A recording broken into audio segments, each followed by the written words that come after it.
Welcome back to Soni math classes. मैं राजेश सोनी आप सभी का हार्दिक स्वागत करता हूं।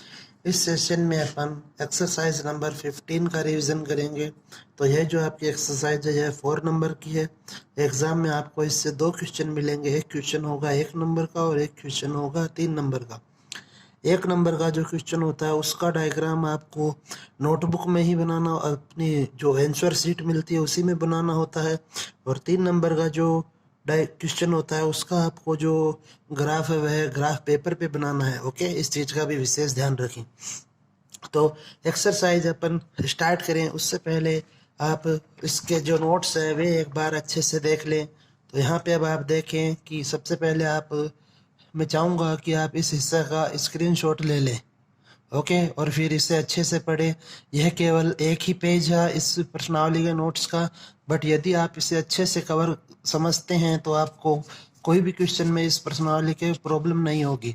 और इसमें अपन केवल 5 या 6 क्वेश्चन ही डिस्कस करेंगे इस एक्सरसाइज के, और उन्हें आप यदि देख लेते हैं अच्छे से तो आपके दोनों क्वेश्चन इस प्रश्नावली के सही होंगे। ओके, अब यहाँ पे अब आप देखें कि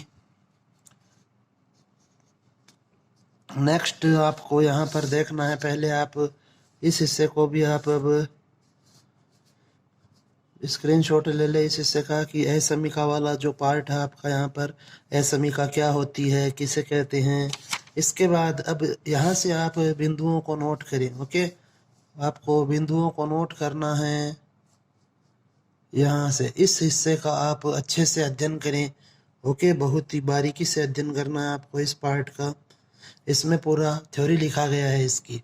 इस एक्सरसाइज से रिलेटेड जो भी चीज़ें हैं वह यहाँ पे अच्छे से कवर की गई है। ओके, तो आप इसे बिल्कुल ध्यान से देखते हुए कवर करें और इसका स्क्रीनशॉट ले लीजिए। नेक्स्ट है इसके बाद में अब आपके पास यहाँ पर ये वाला पार्ट। ओके, आप इस पार्ट को भी अच्छे से एक बार स्क्रीनशॉट ले लें इसका, और इसे आप अच्छे से पढ़ें। ओके, यह पर्सनाली का क्वेश्चन करने से पहले इस पेज को आप जरूर से एक बार अपनी नज़रों में से निकाल लें। फिर नेक्स्ट जो पेज है हमारे पास, बस लास्ट है ये इसका, तो इसका भी आप एक बार स्क्रीनशॉट ले लीजिए। ओके, अब अपन स्टार्ट करते हैं फर्स्ट क्वेश्चन। तो फर्स्ट क्वेश्चन जो है आपका इस सेशन का, उसमें हमें दिया गया है कि जो 1 नंबर का क्वेश्चन आता है एग्जाम में वह कर रहे हैं अपन, वह किस प्रकार से हल करना है आपको यह देखें। तो क्वेश्चन में दिया गया है निम्न व्यवरोधों के अंतर्गत सुसंगत हल क्षेत्र ज्ञात कीजिए और उसे उत्तर पुस्तिका में दर्शाएं। ओके, तो आपको एक असमीका दी हुई है। ओके, तो सबसे फर्स्ट पॉइंट आप यहाँ पर लिखेंगे असमीका को समीकरण में बदलने पर। जितने भी क्वेश्चन हैं उन सभी में आपको यही पैटर्न फॉलो करना होता है, तो एक बार अच्छे से समझ लें आप। तो यह बन जाएगा आपका 3x + 5 = 15। ओके, अब आपका जो सेकंड पॉइंट है वह होता है कि x बराबर 0 लें तो आपको y की वैल्यू मिलेगी यहाँ से इस समीकरण से। तो y बराबर मिला हमें 3। ओके, और यहाँ से इसे आप बिंदु के रूप में लिख दीजिए। तो a बिंदु मिल गया हमें 0,3।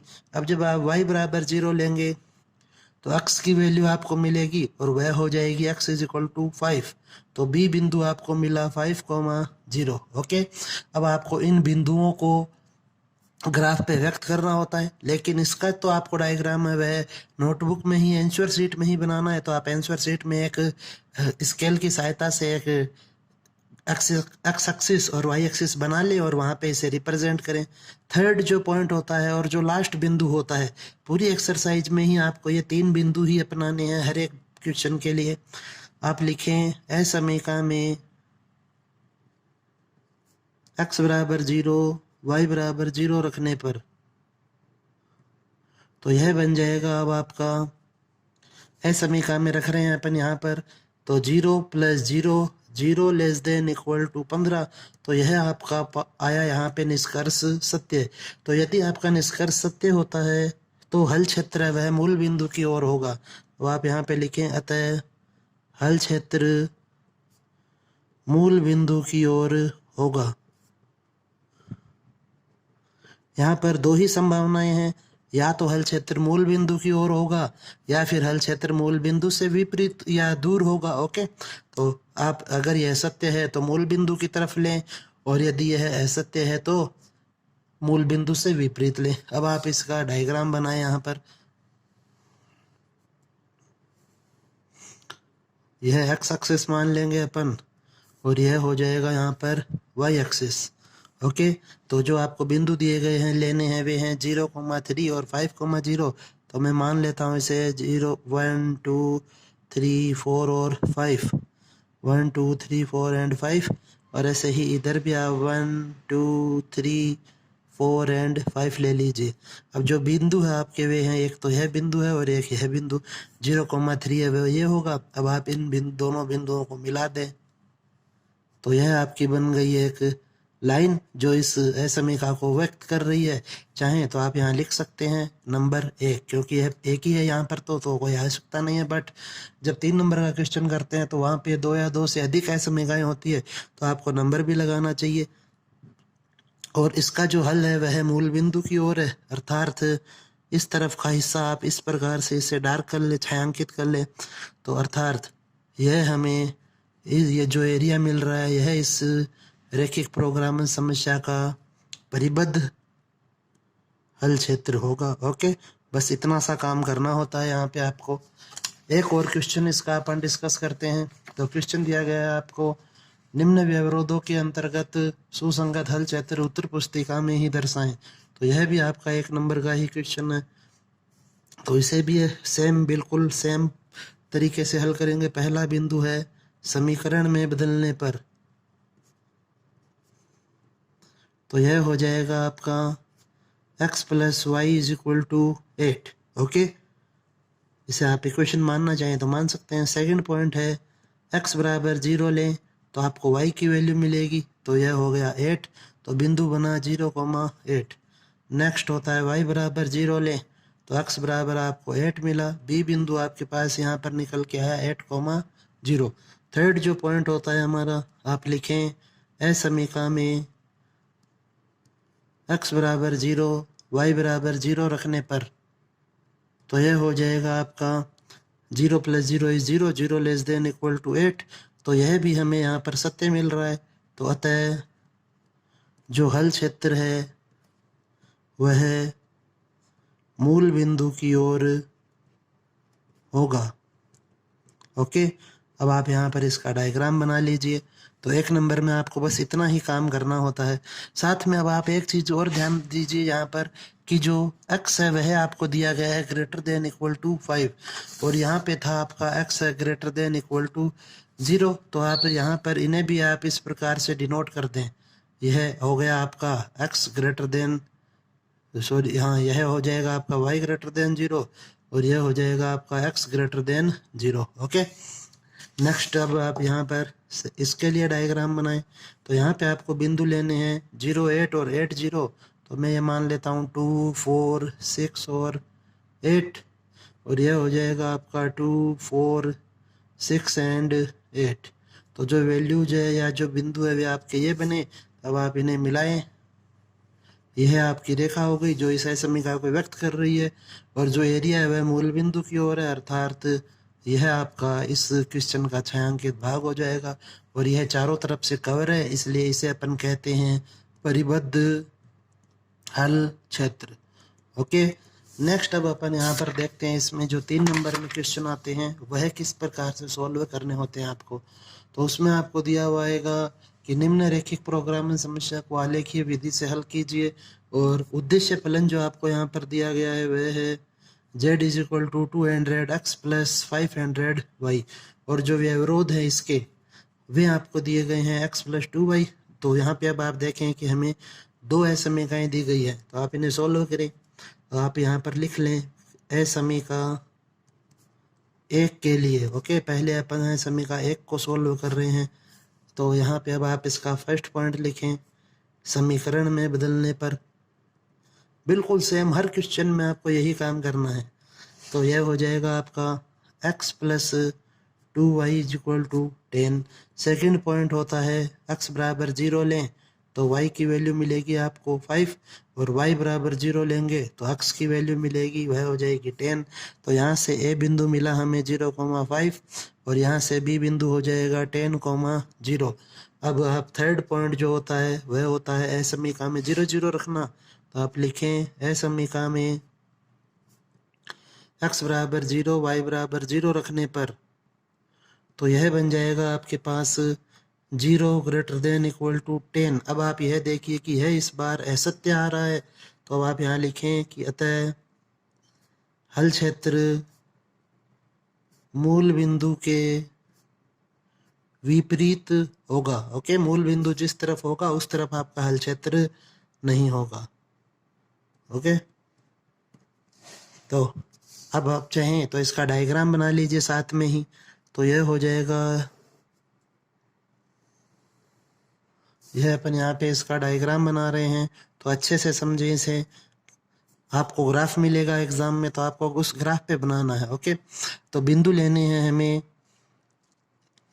5 और 10। तो आप यहाँ पर ले लीजिए इसे 2 4 6 8 10। ओके, और इधर भी आप सेम 2 4 6 8 एंड 10 और चाहिए होंगे तो और ले लेंगे बाद में अपन। ओके, अब आप यहाँ पर बिंदुओं को रिप्रेजेंट करें तो जो ए बिंदु आपका वह आएगा यहाँ पर 0,5 और बी बिंदु वह आपका होगा यहाँ पर। तो अब आप इन बिंदुओं को मिलाएं तो यह इस प्रकार से आपकी एक रेखा बनेगी। अब चूंकि मैं इसे A4 पेपर पे सोल्व कर रहा हूँ तो आपको थोड़ा सा बिंदु फाइंड करने में हो सकता है कि दिक्कत आए, बट जब आप इसे ग्राफ पे सोल्व करेंगे तो हमें जो एग्जैक्ट बिंदु है वह मिलेगा। और यदि आपको बिंदु समझ में नहीं आता है तो आप दोनों इक्वेशन को रफ में सोल्व करके जो इनका प्रतिच्छेदी बिंदु है उसे फाइंड कर सकते हैं। ओके,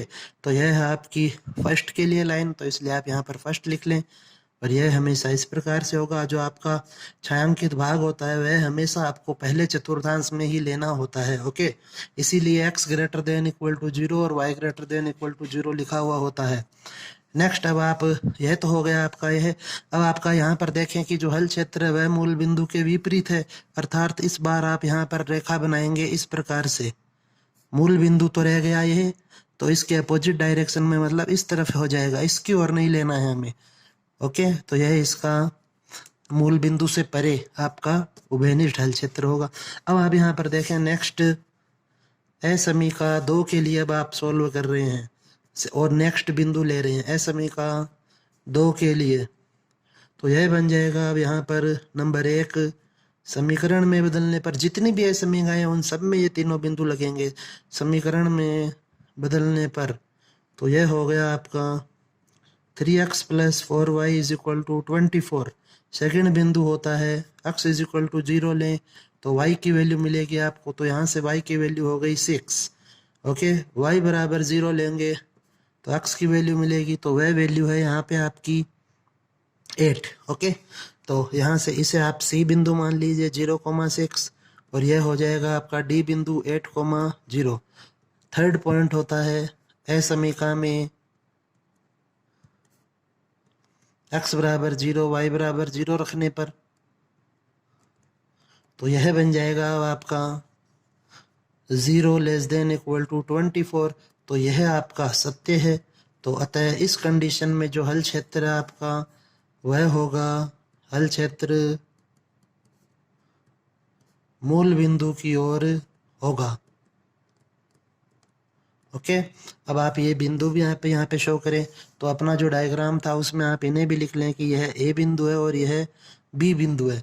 अब नेक्स्ट आप लें सी बिंदु, तो सी बिंदु आपका है 0,6 अर्थात ये बिंदु होगा 6 और डी बिंदु है वह है 8,0। अब आप इन्हें मिलाएं। ओके, तो अब ये जो आकृति है यह एक जो दोनों रेखाएं वे एक दूसरे को काटेंगी, तो इस प्रकार से अपन यहाँ पे इसे मिला दे रहे हैं। ओके, इस प्रकार से। तो यहाँ पे अब आप देखें कि यह हमें यहाँ पे एक इनका प्रतिच्छेदी बिंदु मिला। अब हमें इस प्रतिच्छेदी बिंदु का मान चाहिए, तो चूंकि मैं यहाँ पे A4 पेपर पे बना रहा हूँ तो यहाँ पे आपको एग्जैक्ट बिंदु नहीं मिल पा रहा होगा, बट जब आप इसे ग्राफ पे बनाएंगे तो आपको बिल्कुल एक एग्जैक्ट बिंदु मिलेगा। अब मैं यहाँ पे इस बिंदु का मान ज्ञात करने के लिए, यह आपको रफ में करना होता है काम, ओके, रफ वर्क है इस बिंदु का मान ज्ञात करने का।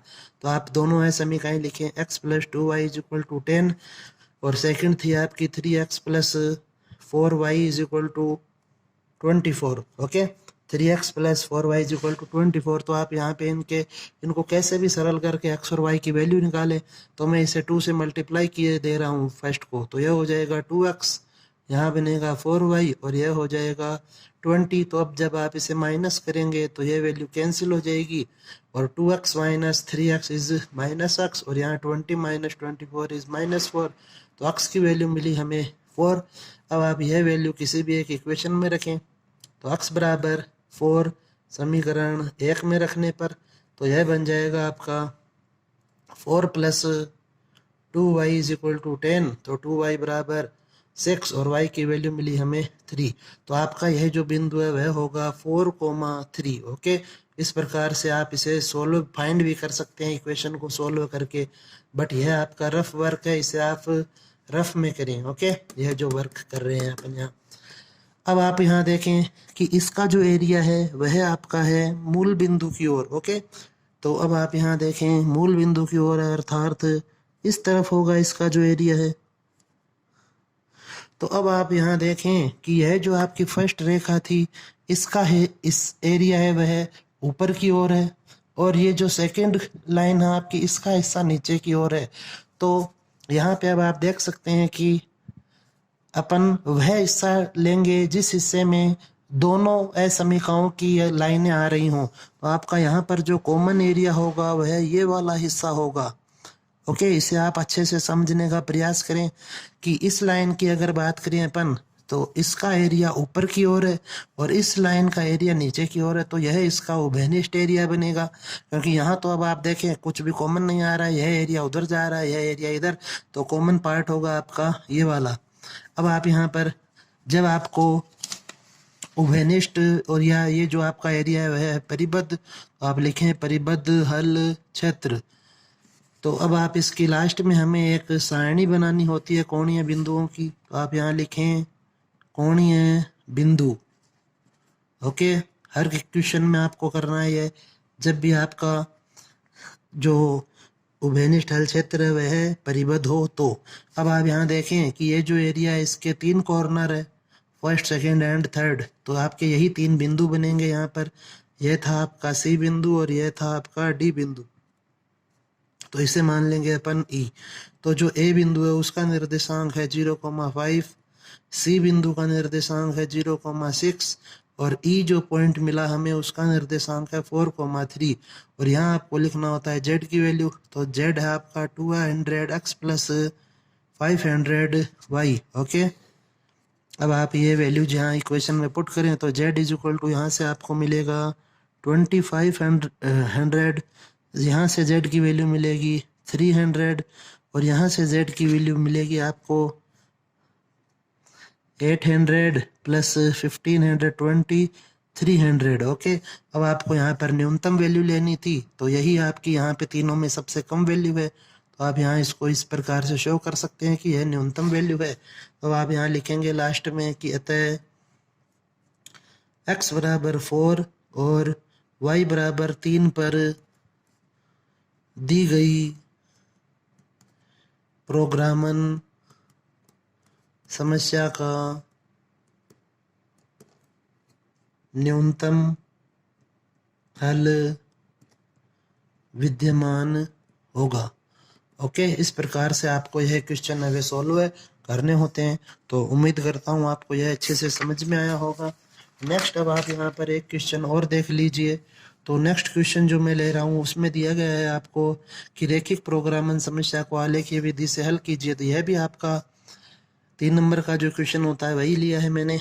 तो अब आप यहाँ पर लिखेंगे सेम असमीकरण 1 के लिए, ओके। पहली असमीकरण के लिए ले रहे हैं अपन, तो यह बन जाएगा हमारे पास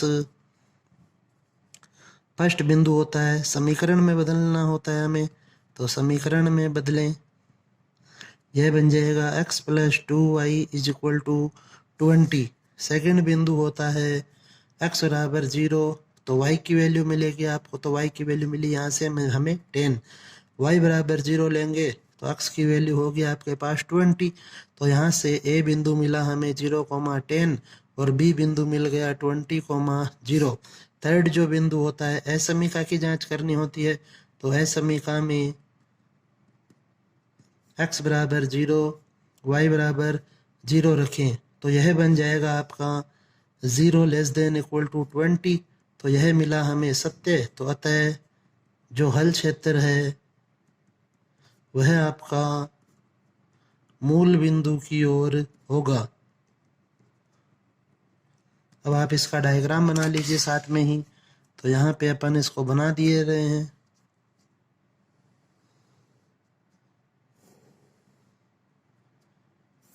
x यह हो जाएगा आपका y, यह हो जाएगा आपका y डैश और यह है आपका x डैश। तो अब आप यहाँ पर लिखें, जो बिंदु हैं वे आपके आ रहे हैं। तो अपन इसे ले लेंगे, हमें बिंदु चाहिए होगा 15 तक। तो इसे आप लें 4, 8, 12, 16, 20। 4, 8, 12, 16 एंड 20। तो जो फर्स्ट बिंदु है आपका वह है 0,10, तो यह हो जाएगा यहाँ पर। और नेक्स्ट जो बिंदु वह है 20,0, मतलब यहाँ पर। तो अपन इन बिंदुओं को मिलाएंगे और जो लाइन है वह आपकी बिल्कुल करेक्ट होनी चाहिए, इन बिंदुओं से ही होके जानी चाहिए वह लाइन, थोड़ा सा भी इधर उधर नहीं होना चाहिए। तो यह है आपकी लाइन जो है फर्स्ट इक्वेशन को व्यक्त कर रही है यहाँ पर, इसलिए इसके फर्स्ट लिखें। और इसका जो एरिया है वह मूल बिंदु की ओर है, तो इसलिए आप यहाँ पर इस प्रकार से ये लाइनें बना देंगे 2-3। ओके, ज़्यादा नहीं लेनी है ये भी। अब आप फर्स्ट असमीका का सारा काम कंप्लीट हो चुका, तो अब आप सेकंड को लें। लिखें आप असमीका 2 से। तो फर्स्ट पॉइंट होता है इसका समीकरण में बदलें। तो समीकरण में जब आप इसे बदलेंगे तो यह बनेगा 3x plus 2y is equal to 30। Second बिंदु होता है आपका x बराबर 0 लेंगे तो y की वैल्यू मिलेगी, तो y की वैल्यू यहाँ से मिली आपको 15। और y बराबर 0 लेंगे तो x की वैल्यू मिलेगी, तो x की वैल्यू यहाँ पे है आपके पास 10। तो जो c बिंदु मिला वह है 0,15 और d जो बिंदु है वह है आपका 10,0। ओके, तो आप यहाँ पर लिख भी दें, यह a बिंदु है और यह आपका b बिंदु है। ओके, अब आप थर्ड पॉइंट और चेक करें यहाँ पर। तो लिखिए असमीका में x बराबर 0 y बराबर 0 रखने पर तो यह हो जाएगा आपके पास 0 लेस देन इक्वल टू 30। तो यह भी आपका सत्य है। तो अतः जो हल क्षेत्र है वह मूल बिंदु की ओर होगा। ओके, अब आप ये बिंदु यहाँ पे शो करें तो 0,15 मतलब बिंदु होगा आपका यहाँ पर। ओके, नेक्स्ट 10,0 तो बिंदु होगा आपका यहाँ पर। अब आप इन्हें मिलाएं तो यह हो जाएगा, जब आप इन्हें मिलाएंगे तो इस प्रकार से होगी ये लाइन। ओके, यहाँ पर मैं इसको A4 साइज पेपर पे बना रहा हूँ, तो हो सकता है एग्जैक्ट बिंदु ना मिले, बट आप ग्राफ पे बनाएंगे डायग्राम तो आपको बिल्कुल एग्जैक्ट बिंदु मिलेगा। तो यह आपका बिंदु है C, यह बिंदु D और इसे अपन मान लेंगे E। तो इस यह भी आपका इसका जो हल क्षेत्र है वह भी आपका मूल बिंदु की ओर है। तो अब आप यहाँ पर देखें कि वह कौन सा हिस्सा है जिसमें दोनों रेखाओं के कॉमन या जो उभयनिष्ठ हल क्षेत्र है वह आ रहा है। तो वह हिस्सा है आपका ये वाला। तो यह इस क्वेश्चन के लिए हो जाएगा उभयनिष्ठ हल क्षेत्र। इस लाइन का एरिया इधर है, इस लाइन का एरिया भी इधर है, तो जो कॉमन एरिया होगा वह आपका यही होगा। तो यह भी आपका परिबद्ध एरिया है,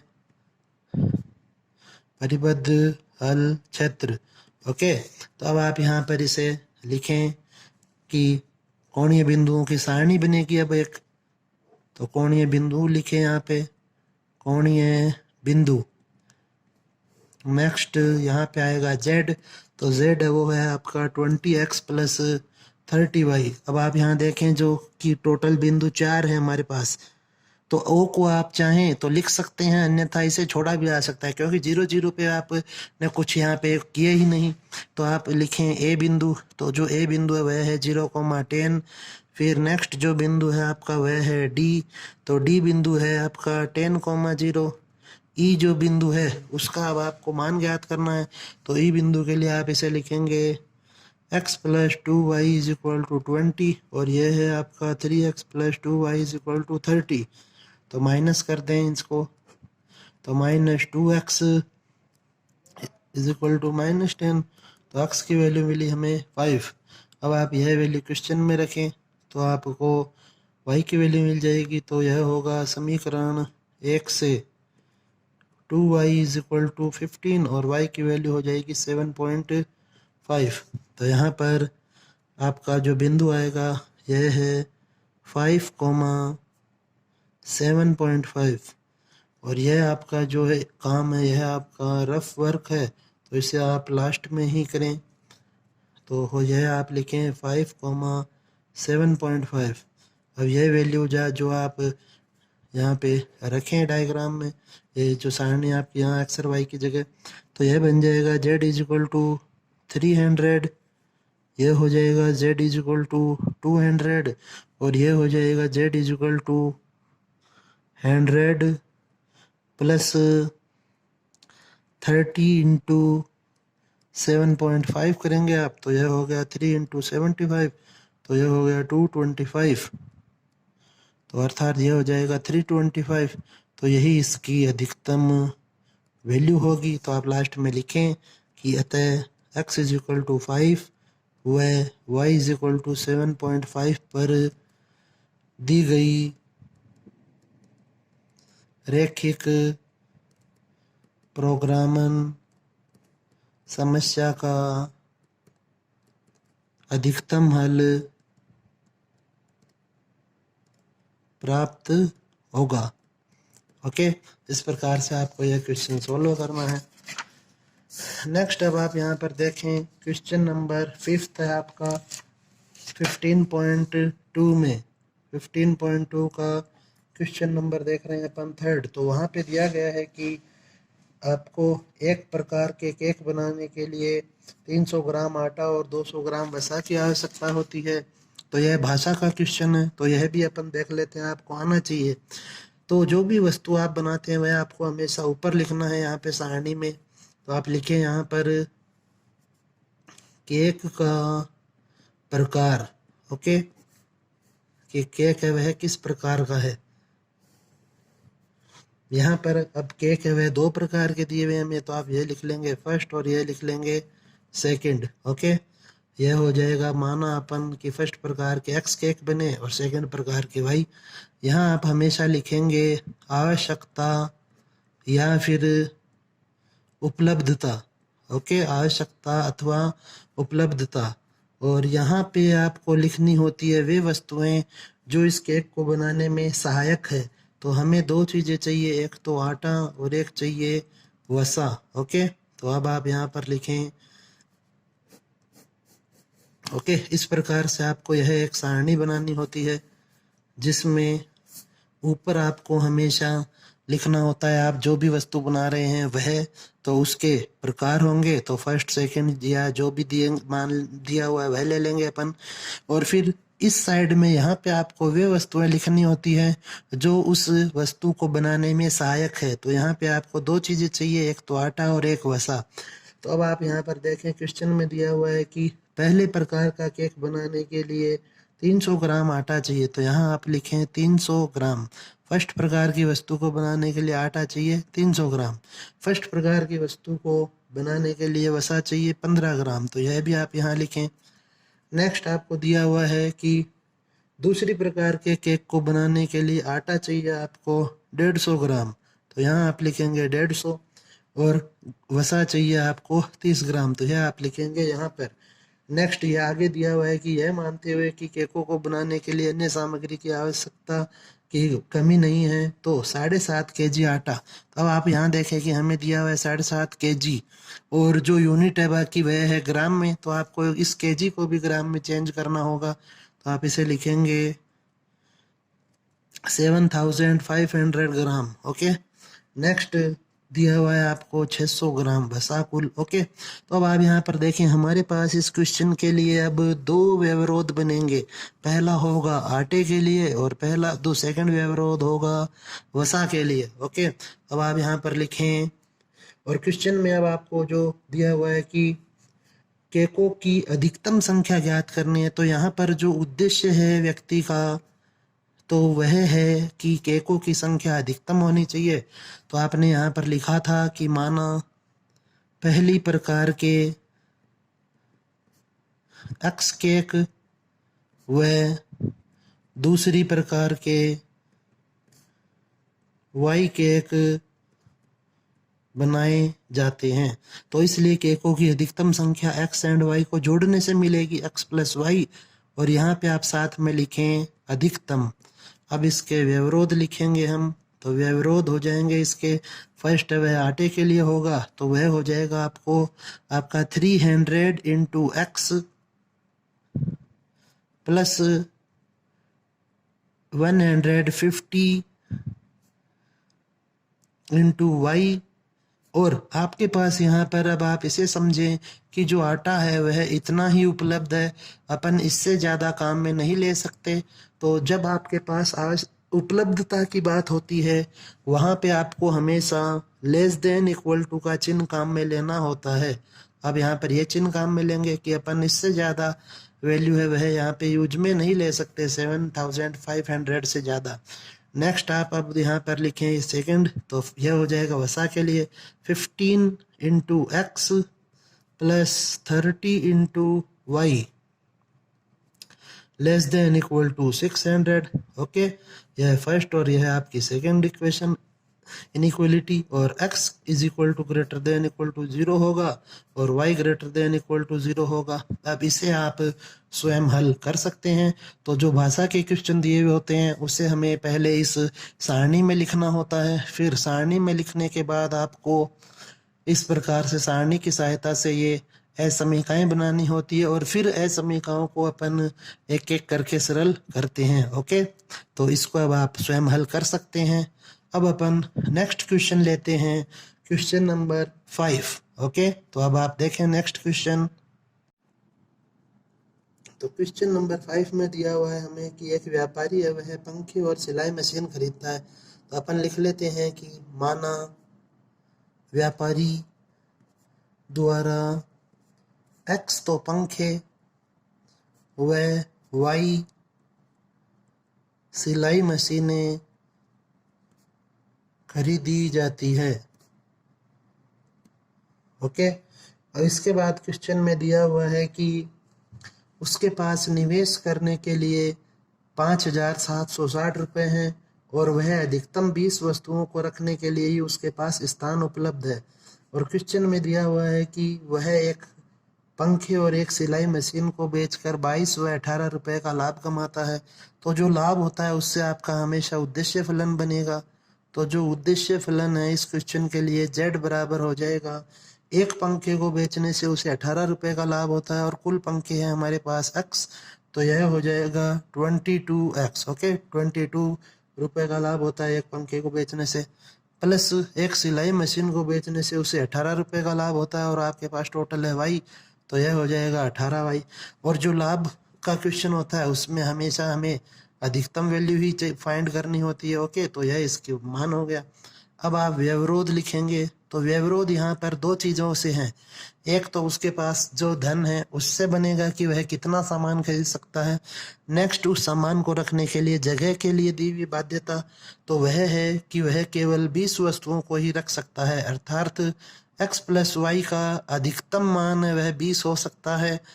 ओके, तो इसलिए 20 से ज़्यादा वस्तुएं नहीं होंगी। तो यहाँ पर भी आपको उपलब्धता या अधिकता की बात हो रही है, इसलिए आप यहाँ पर लेस देन का चिन्ह लगाएंगे। ओके, यह आपकी फर्स्ट इनइक्वलिटी हो जाएगी।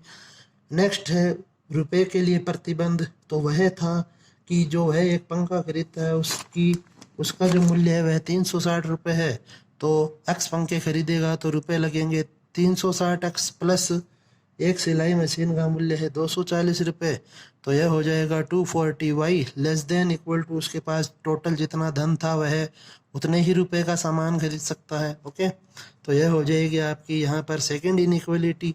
X greater than equal to 0 होता है हमेशा ही, क्योंकि वह नेगेटिव वैल्यूज नहीं खरीद सकता। इसी प्रकार वाई भी ग्रेटर देन इक्वल टू 0 होता है। अब आपको यहाँ पे ये जो फर्स्ट और सेकंड दो इक्वेशन दी गई है, इनइक्वलिटीज दी गई है, इन्हें सॉल्व करके हमें एक्स और वाई का मान बताना है। ओके, तो अब आप इसे स्वयं हल कर सकते हैं। नेक्स्ट क्वेश्चन देखें। अब आप यहाँ पर क्वेश्चन नंबर आपका है 7 और वह बुक का क्वेश्चन है आपका क्वेश्चन नंबर 15.2 का 9th क्वेश्चन। तो इसमें आपको दिया गया है कि एक व्यवसायी है वह 2 प्रकार के कंप्यूटर बेचता है। तो आप लिखें यहाँ पर कि माना व्यवसायी द्वारा या व्यापारी द्वारा डेस्कटॉप प्रतिरूप एक्स व पोर्टेबल प्रतिरूप वाई बेचे जाते हैं या खरीदे जाते हैं। पहले खरीद लेंगे, खरीदी जाती है। ओके, अब आप यहाँ पर इसका सबसे पहले उद्देश्य फलन लिखेंगे। तो जो उद्देश्य फलन है वह अब आप यहाँ पर देखें, क्वेश्चन को पढ़ें, क्वेश्चन में क्या दिया हुआ है। तो जो उद्देश्य फलन है वह है कि उद्देश्य फलन हमेशा लाभ से बनता है। तो जो लाभ है उसे एक डेस्कटॉप कंप्यूटर पर 4500 रुपये का लाभ हो रहा है, तो एक्स लेगा तो 4500 एक्स प्लस पोर्टेबल कंप्यूटर पे उसे 5000 का लाभ दिया हुआ है, तो यह हो जाएगा आपका 5000 वाई। और जो लाभ का क्वेश्चन है तो वह अधिकतम ही पूछेगा। ओके, अब आप यहाँ पे इसका व्यवरोध लिखें। तो जो व्यवरोध हैं वे भी यहाँ पर 2 ही होंगे, एक तो जगह के लिए और एक होगा रुपयों के लिए। तो क्वेश्चन में दिया गया है कि वहाँ पर मार्केट में जो कुल मासिक डिमांड है वह 250 नगों की ही है, 250 इकाई ही एक महीने में बिकती है। तो चाहे वह एक्स इकाई खरीदे, चाहे वाई इकाई खरीदे या मिला के खरीदे, एक्स प्लस वाई की जो वैल्यू है वह 250 से कम हो सकती है या 250 के बराबर हो सकती है। तो यह आपकी पहली इनइक्वलिटी हो गई। सेकंड है कि जब वह एक कंप्यूटर खरीदता है डेस्कटॉप तो उसके 25,000 रुपये हैं, तो यह हो गया 25,000 एक्स प्लस पोर्टेबल कंप्यूटर के हैं 40,000 y less than equal to 70 lakh. Okay, यहाँ पर यह दिया हुआ है क्वेश्चन में। तो इसे आप सरल करना चाहें तो सरल करके लिख दीजिए, यह हो जाएगा 25 x plus 40 y less than equal to 700, या फिर और सरल करना चाहें तो 5 x plus 8 y less than equal to 140। Okay, यह यहाँ पर सेकंड इनइक्वलिटी हो जाएगी। और नेक्स्ट होगा x greater than equal to 0 और नेक्स्ट होगा y greater than equal to 0। Okay, अब आप इसे स्वयं हल कर सकते हैं आगे, तो इसे आप स्वयं हल करें। नेक्स्ट अब अपन यहाँ पर एक क्वेश्चन और डिस्कस कर लेते हैं। तो जो एक क्वेश्चन यहाँ पे आपको और देखना चाहिए वह है इस जो एक्सरसाइज है आपकी उसका क्वेश्चन है 15.1 का क्वेश्चन नंबर 7। तो इसमें आपको दिया गया है कि z equal to 5x plus 10y है। ओके, और x plus 2y less than equal to 120 है, x plus y less than equal to 600 है, और x minus 2y greater than equal to 0 है। ओके, यह फर्स्ट इक्वेलिटी हो जाएगी, यह सेकंड, यह थर्ड, और साथ में दिया गया है x greater than equal to 0, y greater than equal to 0। तो अब आप यहाँ पे इस क्वेश्चन में देखें कि यहाँ पर विशेष क्या है। यहाँ पे अब आप देखें कि जो थर्ड इनइक्वलिटी है उसे आप अच्छे से समझें कि इस प्रकार का यदि क्वेश्चन दिया हुआ हो हमें तो उसे कैसे सोल्व करना है। यह जो फर्स्ट और सेकंड इनइक्वलिटी है उसे आप हल कर सकते हैं, क्योंकि यहाँ पे हमें बराबर में वैल्यू दी गई है। ओके, बट दिक्कत जब आती है आपके कि जब हमें बराबर में वैल्यू नहीं दी हुई हो तो अब आप यहाँ पर लिखेंगे फर्स्ट और सेकंड के लिए आपको बिल्कुल सेम कर लेना है काम स्वयं ही। समी का एक के लिए फिर आप उसे सरल कर लेंगे पूरा। नेक्स्ट यहाँ लिख लेंगे अपन समी का दो के लिए, उसे भी अपन जो तीन बिंदु होते हैं वे तीनों बिंदु लगाएंगे यहाँ पर। और फिर इसके बाद थर्ड के लिए अब आप देखें अच्छे से समी का तीन से। तो अब यहाँ पे यदि आपको बराबर में जीरो मिले आगे तो यह हो जाएगा आपका फर्स्ट पॉइंट लिखे पहले तो समीकरण में बदलने पर, तो यह हो जाएगा अब आपका x minus 2y is equal to 0। अब आप देखें कि यदि मैं इसमें x बराबर 0 रखूंगा तो y की वैल्यू भी 0 मिलेगी, और y बराबर 0 रखूंगा तो x की वैल्यू भी 0 मिलेगी। तो इस प्रकार से x बराबर 0 तो y बराबर 0 और y बराबर 0 तो x बराबर 0। तो यहाँ से हमें दो अलग अलग बिंदु नहीं मिले। ओके, तो आपको इस प्रकार से इसे नहीं हल करना है। आप यहाँ पे ऐसी कंडीशन बने यदि तो आप एक सारणी बनाएंगे और इसे लिखेंगे x बराबर 2y, और यहाँ से y की वैल्यू बन जाएगी x अपॉन 2। ओके, तो अब आप यहाँ एक सारणी बनाएं। जब भी आपको बराबर में 0 मिलेगा तो आपको एक सारणी बनानी होगी। यह बात वहाँ पे नोट्स में भी दी गई है, उसे पढ़ें आप x और y। तो अब आप यहाँ लें कि यदि ये वैल्यू 0 होगी तो यह भी 0 होगी। ये 20 लेंगे तो यह 10 होगा, यह 40 लेंगे तो यह 20 होगा, यह 60 लिया जाएगा तो यह 30 होगा, और फिर यदि यह 80 लेंगे तो यह आपका 40 हो जाएगा। ओके, तो कुछ एक बिंदु इस प्रकार से ले लेंगे अपन यहाँ पे अन्य बिंदुओं को देखते हुए। अब आप यह हो गया हमारा सेकंड कार्य बिंदु ज्ञात करने का। थर्ड जो पॉइंट होता है असमीका को चेक करने का, अब उसमें भी आप ऐसा नहीं लिखेंगे कि असमीका में x बराबर 0 y बराबर 0 रखने पर यह नहीं करना है आपको। आप लिखेंगे असमीका से। तो जो आपकी असमीका है वह है x minus 2y greater than equal to 0। तो आप यहाँ से लिखेंगे x greater than equal to 2y। Okay, तो अब आप यहाँ देखें कि हमें मिल रहा है कि x की वैल्यू है वह ग्रेटर है y से। तो अब आप इस चीज को देखें कि इसके अनुसार x है वह y से बड़ा है। ओके, और अब आप यह देखें कि ग्राफ में जो x है वह y से बड़ा कहाँ होता है, तो और ग्राफ में x y से बड़ा होता है आपका x अक्ष पर। ओके, अर्थात आपको जो यहाँ से बात निकल के आई कि अर्थात जो एरिया लेना है वह लेना है आपको x अक्ष की ओर। ओके, इस बात का विशेष ध्यान रखें। तो जब आप इसका डायग्राम बनाएंगे तो इस प्रकार का इस डायग्राम में आपको तीन रेखाएं मिलेंगी, क्योंकि तीन असमीकाएं दी हुई है। मैं केवल थर्ड की बात कर रहा हूँ यहाँ पर।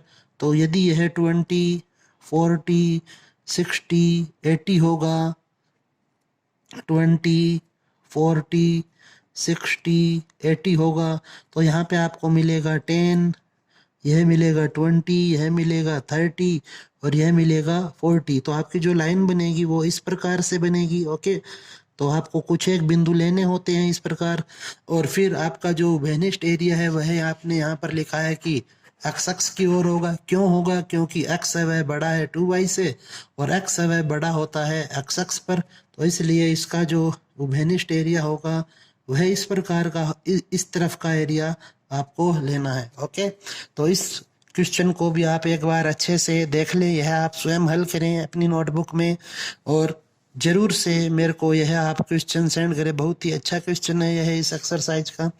ओके, तो यह आपकी सिंपल सी एक्सरसाइज थी। तो इसके आप अब क्वेश्चन है वे सारे सोल्व कर सकते हैं अपने आप। ओके, तो इसे अच्छे से सोल्व करें और एग्जाम में अच्छे से क्वेश्चन करना। और जब आप एक समीकरण को सोल्व कर लेते हैं तो पहले उनके बिंदुओं को ग्राफ पे व्यक्त करके वो लाइन खींच लिया करें, ताकि हमें फिर बाद में कंफ्यूजन नहीं हो। ओके, तो इन्हीं कुछ एक बातों का आपको ध्यान रखना है एग्जाम में। ओके, धन्यवाद।